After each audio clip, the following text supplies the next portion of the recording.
Hello, I'm Eric Snodgrass, and thank you for watching this weekly ag weather forecast brought to you by Farm Credit. I want to start you up with some month-to-date statistics, and what we've got here is the precipitation ranks by climate district from April 1st until the 16th. As you look over the map, some of the most important things that have happened is we've actually brought back quite a bit of decent precipitation from Georgia into South Carolina, North Carolina, even parts of Virginia. And these were areas that, especially up here in North Carolina and Virginia, that we had been quite concerned about the fact that in the previous month, this whole region had shown back up on the drought monitor. And we know that we just need to maintain a pretty steady accumulation of precipitation throughout this growing season to have highly successful crops. So I like to see that that's returned. Before I go too much farther, though, I just want to point out just the drought situation that is in parts of the plains here just continues to get worse and worse through April. And April and May and early June are critical time periods for moisture to be recovered in this area. And unfortunately, the jet stream pattern is producing what we call quite large dry slots in each system that comes out, and this whole region continues to get missed by some of that precipitation. But I would like to show you the drought monitor just so you can see it, and it looks something like this. So the latest drought monitor here really showing some significant improvement across this region. So I like to see this. This is good news.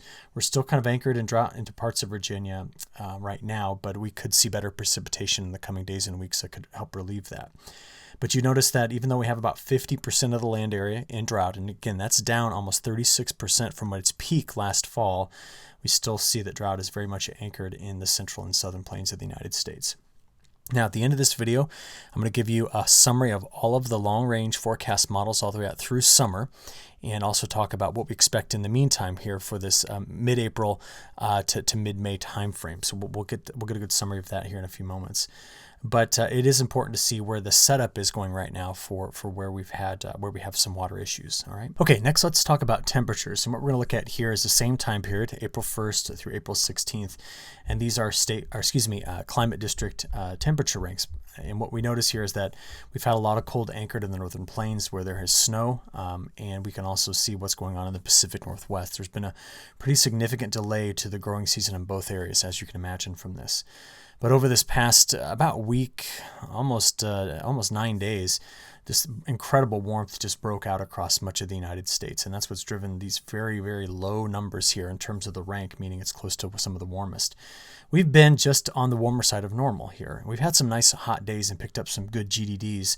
But this whole April pattern is trying to revert back to something we saw at the end of March here in the next couple of days or so for much of the country. But we'll see what that means for the Carolinas down into Georgia here in a few seconds. But just take this in because the bad part about this is that in this region right in through here where planters were just rolling for the last week, we now see that the front that swiped through here in the overnight hours on Saturday through Sunday dropped temperatures in some place 40 degrees over what they were the previous day on Saturday.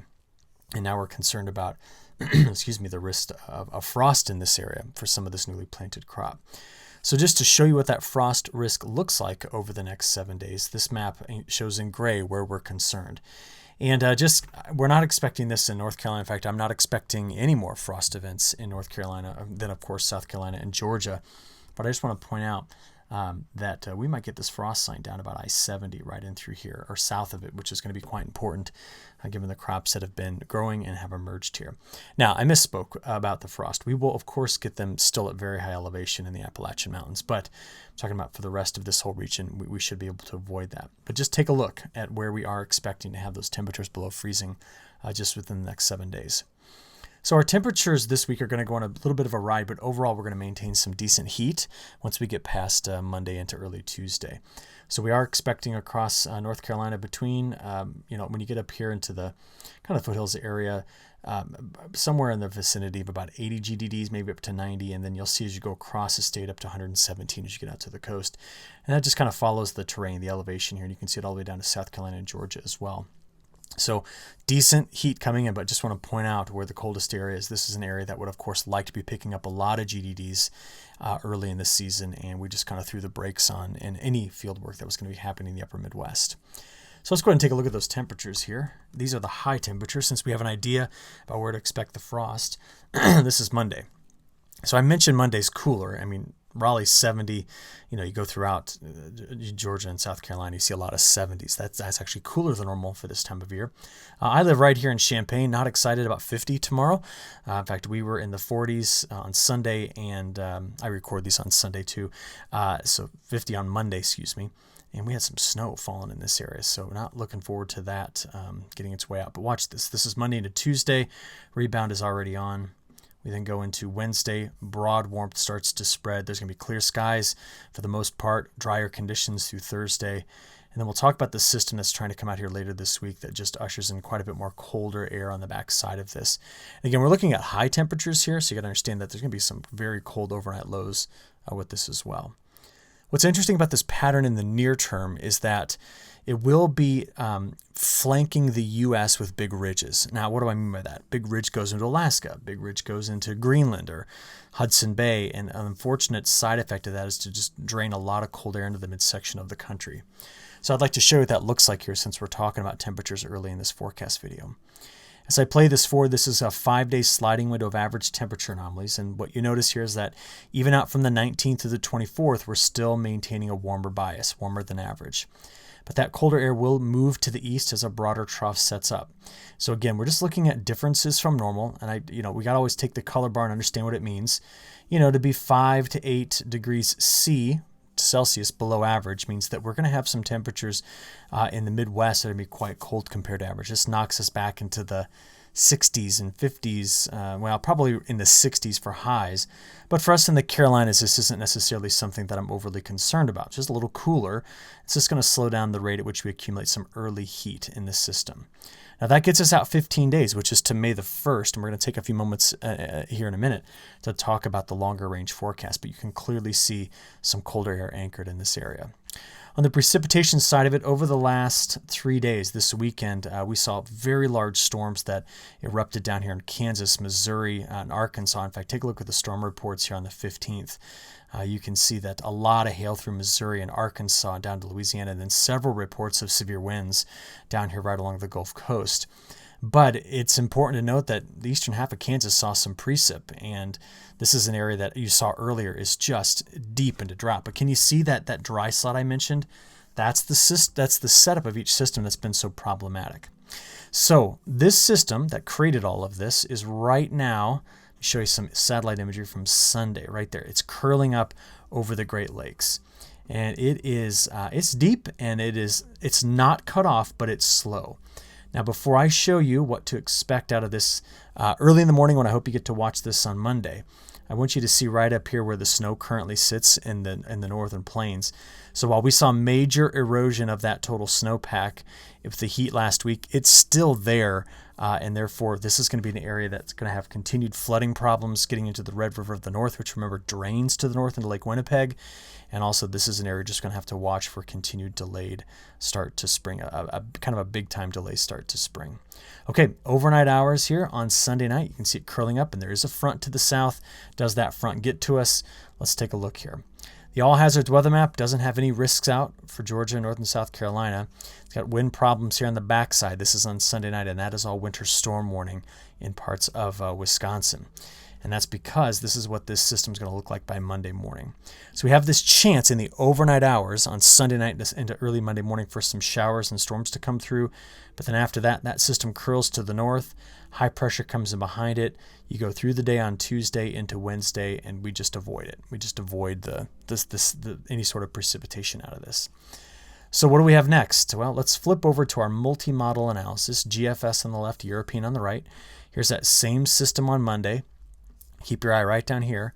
We maintain a relatively dry setup through Wednesday, Thursday, and even into Friday. I think we'll actually see a lot of sunshine this week as those temperatures rebound after Monday's colder weather. So that system coming through the Midwest, see it right in through here? That one by Friday is going to try to push a front over the Appalachian Mountains. It's in both models, and possibly bring in a chance for some storms and showers late in the week. But do you notice how the models are just not handling it very well? I've said this numerous times. We get systems that follow this track. We end up just getting very weak frontal boundaries, not strong enough to continue to initiate, just heavy precipitation. So we're not expecting to be overly wet in this pattern as this goes through. but expect the potential for, like you just saw last weekend, some precip next weekend. All right, maybe it doesn't get here till Friday, Saturday, Sunday, scattered stuff. But I'm rocking back and forth over the day on Saturday into early Sunday morning. You can see the European models putting down some precip. Now watch this. By the time we get out there to that time period, so Sunday night, there's a deeper trough that's sitting over the Great Lakes. And I told you we were flanked by ridges. There's one here. It's more in the Chukchi Sea than Alaska. And then here's that other one that's between the Hudson Bay and Greenland. So if the jet stream, this is just how it works. If it's going to throw a bunch of heat into these areas, it's got to drop colder this time of year down into these regions. And that's what we see overall. Now, when you're tucked deep inside of a trough, it's typically drier, okay? But you're going to be on the southern edge of this, which is why as I just play this forward through week number 2, we're going to see the colder weather associated with these troughs here in the east. Remember, it's a few degrees colder than normal. No frost. I'm not seeing a frost for any Farm Credit's territory in through here, but it will be cooler than average. And every time you're on the base of a broader trough, this region just tends to be wetter. So we're going to have to watch out for this week 2 pattern, which gets us all the way out to Sunday the 30th, possibly showing up with some wetter conditions for us. All right. Now from here, let's stretch this on out and look at some longer range forecasts. First, the CPC, Climate Prediction Center. This is their week 2 forecast. So they've got the same story that I just gave you. Cooler overall, but again, at the base of that trough, wetter. Now, what I want to stretch out to is their new week 3, week 4 forecast. One of the things that the models keep honing in on is that there's a lot of cold water off the west coast. And because of that, the jet stream just wants to keep kind of dipping across the west coast and trying to run across the country something like this. So overall, what we see here is that our chances of having near normal temperatures getting out there until like April 29th to May 12th, we're going to see fluctuations daily, but overall, no substantial deviations from normal are currently forecast. And here's the precipitation outlook. Again, the signals are too mixed to kind of give you something concrete about what this time period could look like. Let's also compare this to the newest data from the European model. I'm looking out there April 22 to May 22. And again, we see a corridor in through here that's showing up wetter in the models. But honestly, I think what I would have to do is I would have to just redraw this and say that everywhere in between these arrows that I'm drawing here, I think is going to have a wetter go of it at this 30-day outlook from mid-May, from late April to late May. I think that's what we're going to see. We'll have lulls in the severe weather, but it'll come kind of back in a 3 to 4 day stretch across the country as each big system rolls through. On the temperature side of it, let's go have a look at that. Again, the time period is April 22nd to May 22nd. You see that during that time period, we're looking at near normal temperatures, but if we continue to see larger ridges coming in here or over in the Chukchi Sea, the jet stream flow is probably going to do a bit more something like this. So we keep warmth in the plains where we have our drought issues going on, and we just see every once in a while some shot at some cooler air.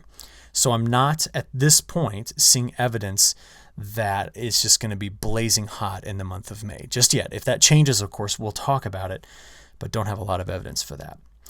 What we do have evidence of that we need to really have a discussion here at the end of this video is about what's going on with these ocean temperatures. Okay, remember, they're symptomatic of the behavior of the atmosphere, and it's very warm in through here and very warm in the Gulf and in most of this part of the Atlantic. Where we're colder is right into this corridor, and that is where we have what's called the negative PDO signal. And this, as this warmer water continues to expand back in this direction, is going to be our upcoming El Niño.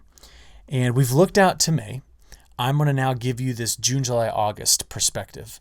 And remember, the farther out we look, the more speculative this becomes. But when I see these particular signatures in the ocean temperatures, it just makes you think about where this could all go. Because right now, the latest update, which came out the very end of last week on the probability of seeing an El Niño by, let's just call it June, July, August, that's now up to 75%. And you see that it continues to climb all the way through this winter, the start of this winter, up to almost a 90% chance of seeing an El Niño conditions through November, December, January.